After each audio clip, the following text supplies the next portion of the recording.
Muchas veces preguntan, ¿no?, ¿qué es el colonialismo? ¿Qué es el racismo? Creo que es importante para responder, primero sentir, ¿no? Sentir qué es el colonialismo, ¿no? Y creo que vemos quienes sentimos que es el colonialismo, ¿no? No solamente lo sentimos, sino también lo miramos. Eso es el colonialismo, ¿no? 500 años de explotación, 500 años de invasión, de ocupación territorial, 500 años que han permitido que otros territorios tengan mejores condiciones de vida, ¿no? Y que nosotras en nuestros territorios vivamos como vivimos, ¿no? En un mundo que se nos ha impuesto.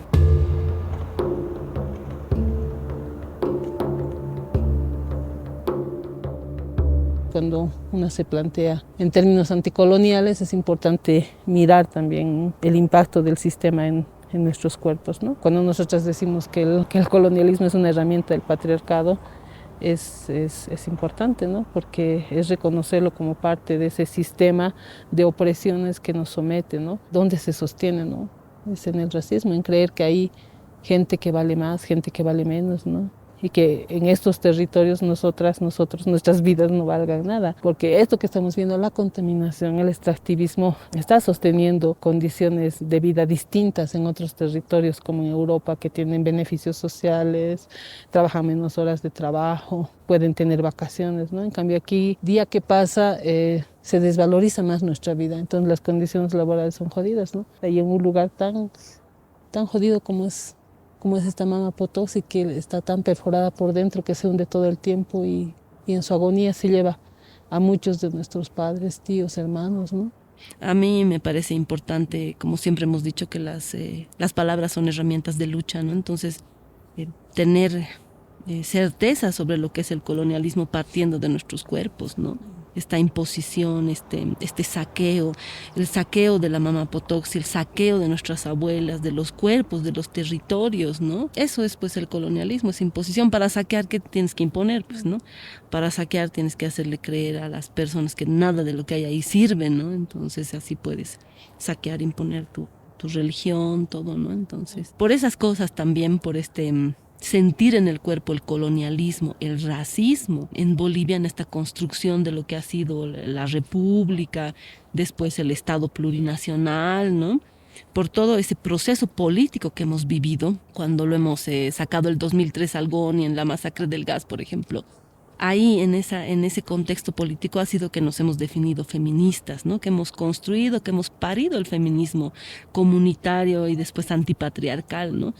Porque yo creo que una no puede ser pues feminista en soledad, ¿no? Ni leer un libro te hace feminista, ¿no? Ni hacer un grupo de estudio, ni estar produciendo teoría, ¿no? El feminismo es como nosotras hemos aprendido en nuestros propios cuerpos, esa lucha desde el cuerpo, desde el territorio, organizadas además, ¿no? No se hace en soledad el feminismo, ¿no? Y en ese proceso político se quería hablar del colonialismo, se quería hablar de este saqueo, se quería hablar de las imposiciones, de la religión, todo, pero no se quería hablar del patriarcado, o sea, no se quería hablar de la violencia, no se quería hablar de cómo se estrella este sistema sobre nuestros cuerpos, ¿no? De que incluso en la lucha tenemos que, claro, plantear, construir, luchar, estar en la calle, estar proponiendo, pero después igual hay que ir a cuidar, cocinar, limpiar, y tu palabra no vale lo mismo. Entonces, para nosotras era importante hablar del patriarcado y por eso nos hemos llamado feministas, ¿no? Ha sido definirnos feministas por necesidad de hablar del patriarcado y de destruir el patriarcado, ¿no? De que no bastaba hablar con del colonialismo o del capitalismo solamente, ¿no? Para nosotras todo en nuestro cuerpo se ha juntado: colonialismo, racismo, neoliberalismo, todo. Y eso es el patriarcado, ¿no? Ese sistema que se articula. Entonces, feministas por necesidad, ¿no? Vas creciendo y te rompen tanto, te rompen con tus raíces, te rompen con tu memoria, que crees que el colonialismo y el racismo es cuestión de mala suerte. Me pasó a mí por mala suerte, o yo lo estoy sintiendo algo que tal vez otros no sienten, hasta que han intentado romper con mi memoria de mi mamá, de mi abuela, quererme decir que entrar a la universidad era ya no ser pues india, ¿no? Ya no ser aymara. Y mismo ahora podemos cuestionar, o nos cuestionan, pero tú ya no eres aymara. ¿Por qué has estudiado? Claro, o ¿por qué estás estudiando? Pues es que ya has entrado a la universidad, ¿no? Y dices, ¿por qué quieren romperme? ¿Por qué quieren romper una propuesta desde la comunidad? Si queremos plantear una otra forma de vivir que no sea la de explotación, que no sea la colonial, que no sea la violenta, porque es violento que te quieran romper con tu memoria, romper con tus raíces, porque después te ves legui, ¿no? No tienes de dónde agarrarte, no tienes de dónde posicionarte ni ponerte fuerte frente a un sistema que después ves que es un sistema, después ves que es una estructura, ¿no? Porque primero no lo sientes.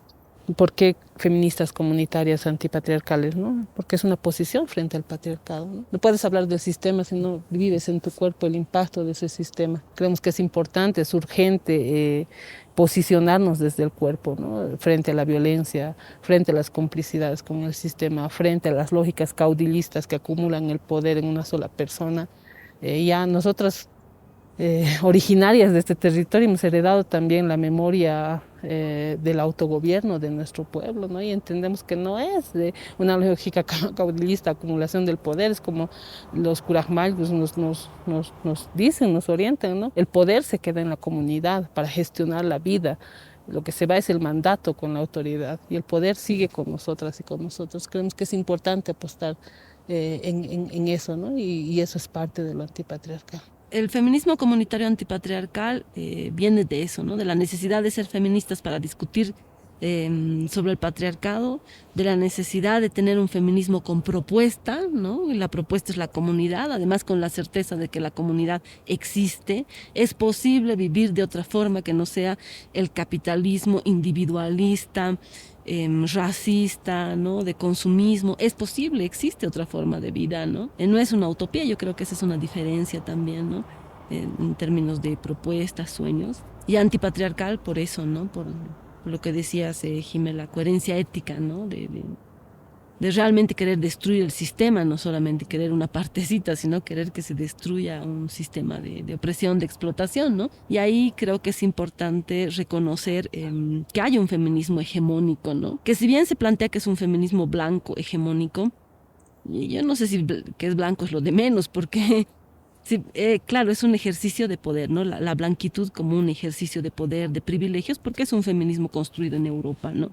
Y es el feminismo que se ha impuesto, ¿no? Pero yo creo que lo hegemónico tiene que ver con la complicidad con el sistema, ¿no? Es hegemónico porque le es funcional al sistema, ¿no? Porque el sistema no dejaría que exista un feminismo que sea atentatorio contra él, ¿no? Pero si ha logrado existir un feminismo hegemónico es porque no plantea la destrucción del patriarcado, ¿no? Entonces yo creo que esa es la principal preocupación, reconocer que hay un feminismo hegemónico, pero que habla de igualdad, de derechos, ¿no? De participación, digamos que son cosas importantes, pero mientras no acabas con el sistema económico extractivista, ¿no? Que destruye la naturaleza, que te destruye la forma de relacionarte entre las personas y con la naturaleza, no hay ninguna transformación posible, ¿no? Entonces yo creo que esa es la principal preocupación o la principal diferencia y discusión con este feminismo hegemónico, ¿no? Por supuesto su hegemonía también se basa en una hegemonía epistemológica, ¿no? Es un feminismo que tiene una lógica de pensamiento eurocéntrico, binario, ¿no? Liberal, digo yo, basado en esto, en los derechos, en una igualdad que no existe, ¿no? Que a veces una se cree que existe una igualdad o una equidad, que no es posible mientras hayan relaciones de poder, jerarquías, mientras la vida en un territorio valga una cosa y en otro territorio no valga nada, ¿no? La vida ni del cerro, ni de la mama Potoxi, ni de las guaguitas que están aquí trabajando, ¿no? Entonces hay que hacer un cuestionamiento a un feminismo hegemónico, ¿no? Yo creo que hay que asumir que hay también dentro del feminismo lógicas coloniales, ¿no? Que nos imponen estos discursos, hasta su propia memoria, ¿no ve? Hay que conocer a Simone de Beauvoir para entender el feminismo. Nosotros tenemos nuestra propia memoria. La Domitila Chungara, que ha planteado cosas desde aquí, desde la lucha de las minas, que planteaba cosas estructurales, ¿no? La Bartolina Sisa, la Kurusa Yaru. Entonces también queremos nuestro propio feminismo que responde a nuestros cuerpos, a nuestros territorios, que responde a nuestras propias abuelas, y que responde pues a esta lógica colonial que ha profundizado las opresiones para las mujeres en estos territorios, ¿no? Entonces yo creo que es necesario seguir haciendo ese debate en Abya Yala se están construyendo feminismos propios que responden a nuestros cuerpos, ¿no? Yo ahí creo que por lo menos un punto de partida para hacer un feminismo anticolonial es respetar los feminismos y reconocer los feminismos que se están construyendo en este territorio, ¿no? Y reconocer que no son una continuidad del feminismo europeo. Nosotras no somos una cuarta ola, nosotras aquí ni mar tenemos, entonces no somos ninguna ola.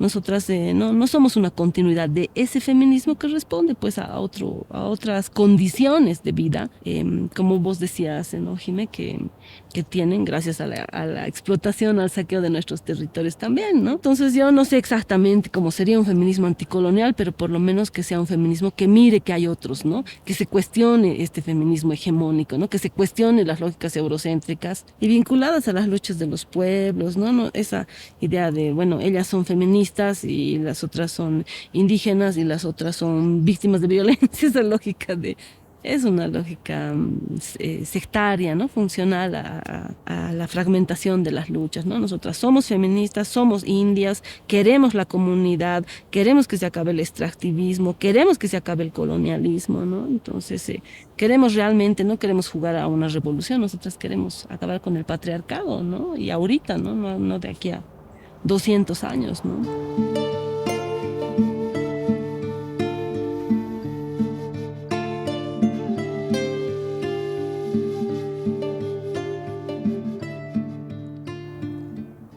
Hablar de la cooperación también es una convocatoria a la autocrítica, ¿no? O sea, reconocer sus vínculos con la colonización, las lógicas en las que también se pueden reproducir o hacerse funcionales del propio sistema, ¿no? Y ahí está pues su cercanía a la colonización, ¿no? Claro, ¿no? Como una continuidad, ¿no? Hace 500 años ha sido una invasión colonial imponiendo su civilización, su iglesia, las lógicas que se viven en Europa, sus formas de pensar, ¿no? Han habido procesos de extirpación, de idolatrías para imponernos sus formas, ¿no? Hoy hay un proceso colonial que igual sigue operando y ahí la cooperación tiene un rol fundamental, ¿no? Porque nos trae unos lineamientos alineamientos del deber ser, ¿no? No mira que nosotras como pueblos guardamos una civilización, una forma de vida. Hace 500 años era la iglesia, las instituciones reales, hoy hay otras instituciones que también se van articulando para seguir perpetuando estas lógicas coloniales, ¿no? Claro, la cooperación es parte de la colonización, ¿no? Es una herramienta de la colonización, ¿no? Pero se plantea en términos de eso, de cooperación, de cooperar, ¿no? De solidaridad. Entonces, ¿cómo lograr hacer una autocrítica ahí, ¿no? Es que, claro, la solidaridad también se plantea entre iguales. Y ahí lo que hablábamos, ¿no? ¿Somos iguales? ¿Nos tienen como sus iguales? Entonces creo que ahí podemos plantear una solidaridad desde lo que estamos viendo, pero es desde una memoria también. En la comunidad no es que somos, o sea, se podría poner que somos solidarias, pero en realidad somos recíprocas en la comunidad porque tenemos que hacernos cargo de todas, entre todos, ¿no? Porque nos sentimos, nos vemos iguales. Entonces, ¿cómo plantear una solidaridad cuando sabes que no eres igual? La cooperación yo creo que no solamente tiene lógica colonial, sino que es una continuidad de las formas de las herramientas de colonización. Es una herramienta de colonización, ¿no? Y ahí están, entre estas instituciones que han sostenido al colonialismo y al patriarcado, siempre hemos discutido sobre el Estado, ¿no? Nosotros hemos estado en un proceso de construcción de un Estado plurinacional, por supuesto, y ahí también hemos aprendido que los Estados no hacen revoluciones, ¿no? Que quienes hacen revoluciones, como le llaman en la izquierda, son las organizaciones, y quienes pueden sostener realmente un proceso de transformación, de otro modelo de vida, de otra forma de vida, son los pueblos, desde la autonomía, ¿no? Los pueblos indígenas, aymaras, quechuas, ahí está pues 500 años de colonialismo, 500 años de resistencia, que se ha mantenido una forma de vida, un proyecto de mundo, ¿no? La cooperación trabaja con estas instituciones que sostienen al colonialismo y al patriarcado, ¿no? Tiene que trabajar con el Estado, si no el Estado no le deja cooperar, ¿no ve? Entonces, pero el Estado no hace revoluciones al mismo tiempo, ¿no? Entonces, si la cooperación busca, no busca la revolución, busca transformaciones, ¿no? Entonces, pero el Estado no sé si promueve esas transformaciones. En todo caso, por lo menos, yo creo que hay que partir de que reconozca las relaciones de poder en las que está. Al relacionarte con el Estado, estás reproduciendo eso, un Estado burgués, capitalista, patriarcal, ¿no? La cooperación es parte de la Iglesia, o la Iglesia es parte de la cooperación, ¿no? Y ahí se sigue reproduciendo esta imposición de la religión, imposición sobre nuestras propias espiritualidades, ¿no? Y ni qué decir ahí con el patriarcado y el lugar que tenemos las mujeres dentro de las religiones católicas, evangélicas, porque la cooperación está también con las iglesias evangélicas, luteranas y otras, ¿no? Y entonces es parte de estas instituciones, ¿no? Igual que su relación ahora muy cercana con la academia, ¿no? Yo digo, tantos años de cooperación y no habrán visto que hay propuestas en los pueblos y miran a la academia. O sea, ¿cuál academia ha hecho una revolución? ¿Qué intelectual realmente ha planteado, digamos, otra forma de mundo o ha hecho una transformación real, ¿no? Desde ahí lo veo como un círculo vicioso esto, ¿no? Tienen que hacer una cosa conjunta con el Estado, ¿no? El Estado sostiene un sistema y desde el Estado, desde todas las instituciones que sostienen un sistema, necesitan reciclar las luchas, ¿no? Para no atentar contra ese mismo sistema, ¿no? Porque es un círculo. Sí, trabajar articuladamente para Entre sostener parámetros, un ¿no? sistema. Parámetros que son extranjeros, pero hemos estado 500 años resistiendo. Entonces sí tenemos propuestas, ¿no? Que no solo son de resistencia, sino son desde donde venimos, ¿no? Hemos sobrevivido 500 años después de todo esto y aún así no se nos escucha, no son Claro. dentro de estos parámetros Y capaz bien externos, ¿no? Y capaz un poco hablándole también a la cooperación, ¿no? Sobre esto, si transforma o no transforma. Estamos aquí, en la Mama Potoxi, 500 años después de la invasión colonial, ¿no? Después de que por este territorio han pasado experiencias terribles de cooperación, pero nunca la cooperación ha estado orientada, por ejemplo, a mirar el extractivismo, a mirar las condiciones laborales, a mirar... No de aquí, pero de otros lados sí, digamos, Sí, ¿no? sí, Pero de aquí no. O sea, jamás se han detenido a ver, ¿no? Entonces, 500 años después, o sea, vienes aquí, las guaguas siguen vendiendo sus minerales, ¿no? Las guaguas siguen viviendo lógicas jodidas, las guaguas que viven aquí en las casitas con sus mamás, las guardas, ¿no? Nosotras, aquí está nuestra huaca sagrada, nosotros como pueblo estamos allá viviendo, resistiendo, ¿no? Acompañando la agonía de este territorio, ¿no? Que trasciende, Sí. porque además está llevando toda enfermedad, toda contaminación. El extractivismo llega a la ciudad, pues, ¿no? Hay guaguas que ya nacen enfermas. O sea, también, pero es cierto que la cooperación habla sobre el extractivismo, ¿no? Y ahí yo creo que la crítica que hay que hacer es que tiene esta habilidad de cooptar las luchas, ¿no? Sí. Si hay que hacer una autocrítica dentro de la cooperación, es que tienen que reconocer que no son un movimiento social, ¿no? Tienen que acompañar, pueden acompañar a los movimientos sociales, eso es lo ideal, ¿no? Sin institucionalizarlos, pero hay esta cooptación de los discursos, estas modas, pues también impone la cooperación modas, ¿no ve? En su momento el ecofeminismo, ahora el antirracismo, ¿no? Entonces, esta imposición de discursos, la democracia, por ejemplo, ¿no? Aquí ha habido una moda, por ejemplo, en temas de cooperación, ¿no? El tema de los niños que trabajan en la mina, ¿no?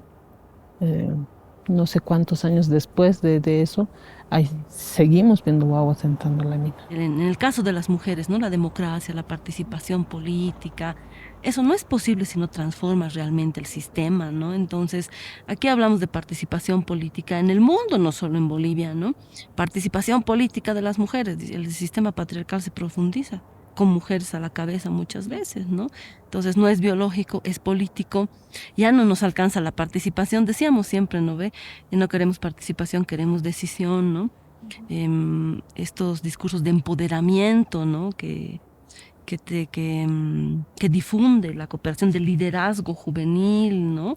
Que son despolitizantes finalmente, que son rupturas de la memoria de las luchas que hay, ¿no? Las guaguas quieren ser líderes, dicen, ¿no? Yo a veces que a veces trabajo en la escuela con jóvenes, dicen, yo quiero ser un líder. ¿Para qué? ¿No? ¿Qué significa ser un líder? Anda a preguntarle a tu mamá, ¿no? ¿Cómo han hecho cómo han hecho aquí, ¿no? Cómo han hecho para tener agua, para tener luz, ¿no? Esas son las luchas que hay que mirar. Entonces, estos discursos que se imponen creo que no son una forma de solución, ¿no? Yo siempre he pensado que el empoderamiento no tiene mucho sentido en un mundo donde las relaciones de poder siguen existiendo, ¿no?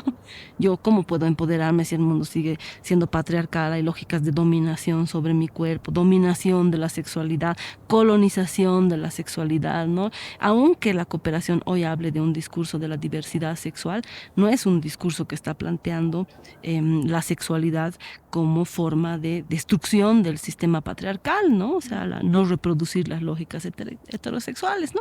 Tal vez porque su rol es eso, su rol es un poco temático, ¿no? Pero yo pienso que hay que ir pensando también en las tareas que...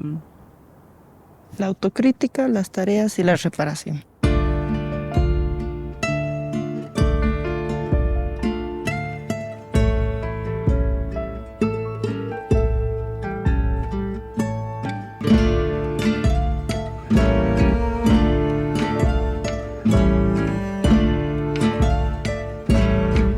No puedes acabar solo con el colonialismo, por ejemplo, ¿no? O solo con el racismo. Es que los sistemas de dominación no vienen por separado, ¿no? Y por eso en nuestra discusión desde el feminismo comunitario y antipatriarcal decimos que el patriarcado logra juntar todas esas formas de opresión y estrellarlas sobre nuestros cuerpos y sobre nuestros territorios, ¿no? Entonces, creo que ahí es necesario que las instituciones, la propia cooperación, los propios movimientos sociales realmente se cuestionen en qué lugar están en esa posibilidad de atentar contra este sistema, ¿no? Tan complejo, ¿no? Porque si no aparecen una especie de modas, ¿no? Entonces ahora está de moda ser anticolonial, está de moda ser feminista, ¿no? Creo que esa es una reflexión que tenemos que hacer. ¿En qué lugar estamos en esas relaciones de poder y qué tenemos que hacer desde esas relaciones de poder para dinamitar el sistema? Ahora, quienes no quieren dinamitar el sistema, que puede ser el caso, por lo menos que dejen que las demás atentemos contra el sistema, ¿no? Que no se impongan formas de lucha, ¿no? Creo que algo, por lo menos que lo hemos discutido varias veces en el proceso boliviano mismo, es que el discurso de derechos era insuficiente, ¿no? O sea, mismo cuando planteas el cuestionamiento a un mundo de heterosexualidad obligatoria, etcétera, no se va a resolver con que tengamos un derecho más o con que se incluya la violencia hacia las mujeres, se incluya dentro de las leyes. Hemos visto, ¿no? Es necesario, su responsabilidad de los estados, ¿no? Pero no es suficiente, es un discurso engañoso el discurso de los derechos, ¿no? Incluso se vuelve una demanda institucional, ¿no? Queremos un derecho, ¿no? Queremos acabar con el sistema, porque además para poder ejercer tus derechos necesitas pues condiciones, entonces es un discurso falso, ¿no? Todos tenemos derecho a la vida, nos matan todos los días a nosotras, ¿no? Además, pensar en propuestas de lo que hemos venido hablando, ¿no? Desde la colonización, todo el camino que nos ha traído aquí, entretejiendo las ideas de qué hacer y qué no hacer con la cooperación, o qué se puede proponer, o cómo nos escuchamos, o cómo hacemos esto,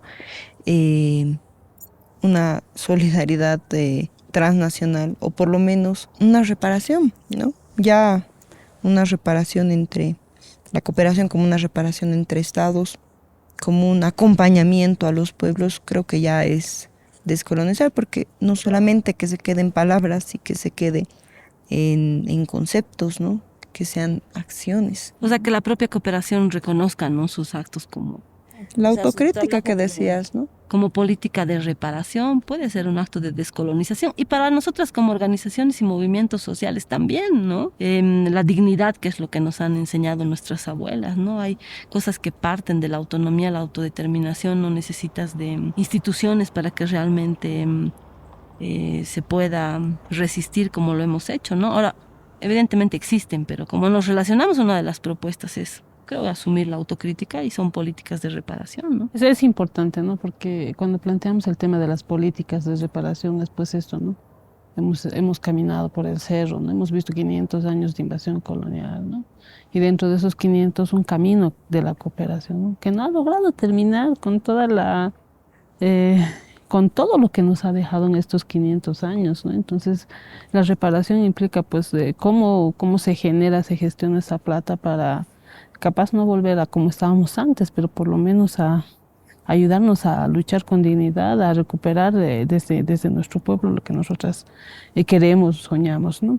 Y cuando hablamos del tema de solidaridad transnacional que decía Ladi, ¿no? Y habrá que un poco mirarnos, ¿no? La solidaridad, el acuerpamiento, las reciprocidades entre iguales, ¿no? Y ahí en la autocrítica también creo que a la cooperación le toca posicionarse, ¿no? ¿Dónde está? Desde este tema de las relaciones de poder, ¿en dónde se encuentra? ¿No? Y ahí habrá que plantear si somos iguales, ¿no? Porque la cooperación no es una señora que camina, ¿no? La cooperación viene de países desarrollados, ¿no? Países que han logrado tener ese nivel de desarrollo, porque han invadido nuestros territorios, ¿no? Y ahí creo que es importante, ¿no?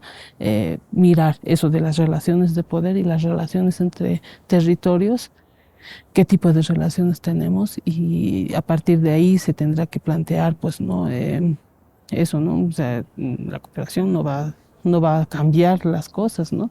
Quienes cambian las cosas somos los pueblos, las organizaciones, y por eso la solidaridad, acuerpamiento, reciprocidad entre pueblos, ¿no? Y la cooperación, ¿no? Con políticas de reparación acompaña este camino de los pueblos. O debería, esa es un poco la propuesta, ¿no? Claro. También acompañar esos procesos de solidaridad internacional que nosotras hemos aprendido tanto dentro del feminismo, ¿no? Que es necesario romper fronteras porque el sistema está más allá de las fronteras, ¿no?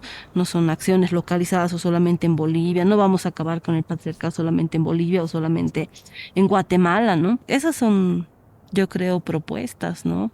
Y como uno de las exigencias que nos hemos planteado como feministas comunitarias antipatriarcales ha sido proponer, ¿no? O sea, que no bastaba con cuestionar y decir todo lo que está mal del sistema, ¿no? Y una de las propuestas también como feministas es cómo construyes una sociedad, una comunidad que no sea racista, que no sea colonialista, que no reproduzca la heterosexual obligatoria, que no colonice además las cosmovisiones, ¿no? Porque después hasta las cosmovisiones de nuestros pueblos han terminado siendo de obligatoriedad heterosexual, patriarcales, ¿no? Para mí lo más importante que hemos ido planteando es desde la experiencia, además de que en el Estado no está la respuesta, y no porque por un análisis teórico, ¿no?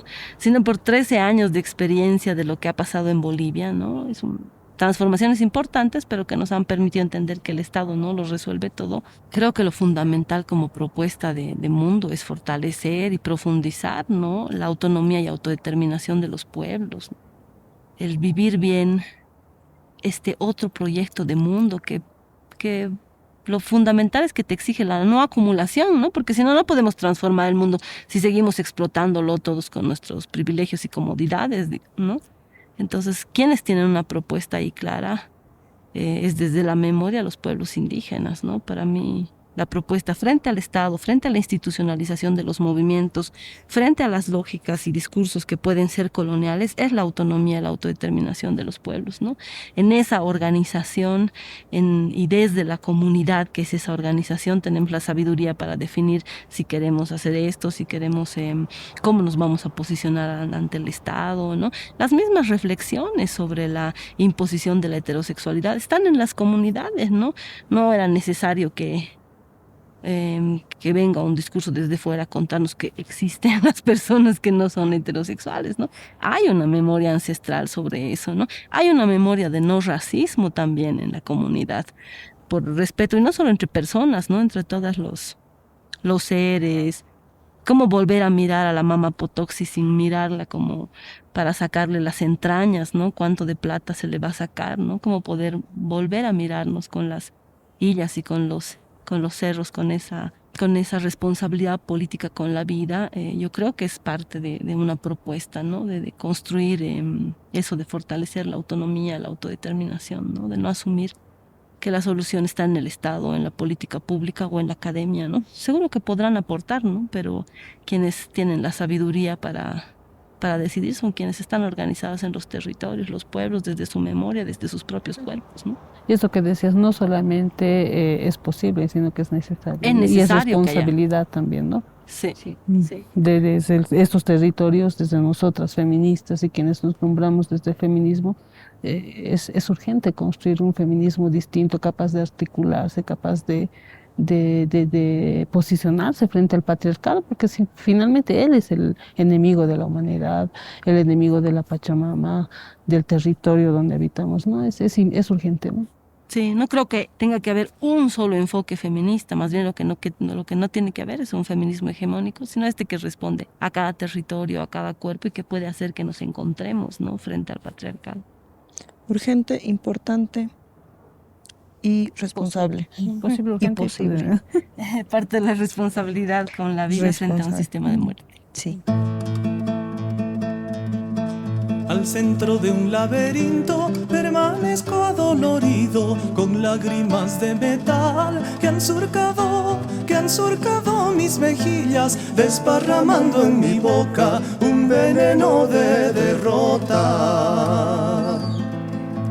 Legiones de brazos indios han vendido su alma al diablo, creyendo en el Dios cristiano que con disfraz de fusil escupió lenguas de fuego y amontonó mis cenizas.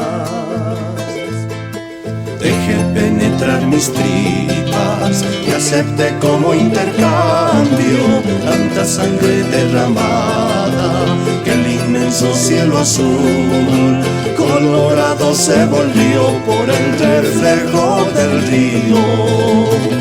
Abatieron mis entrañas con deshonra y avaricia, y al brillo de mis tesoros dominaron territorios, desperdigaron codicia y aniquilaron un pueblo.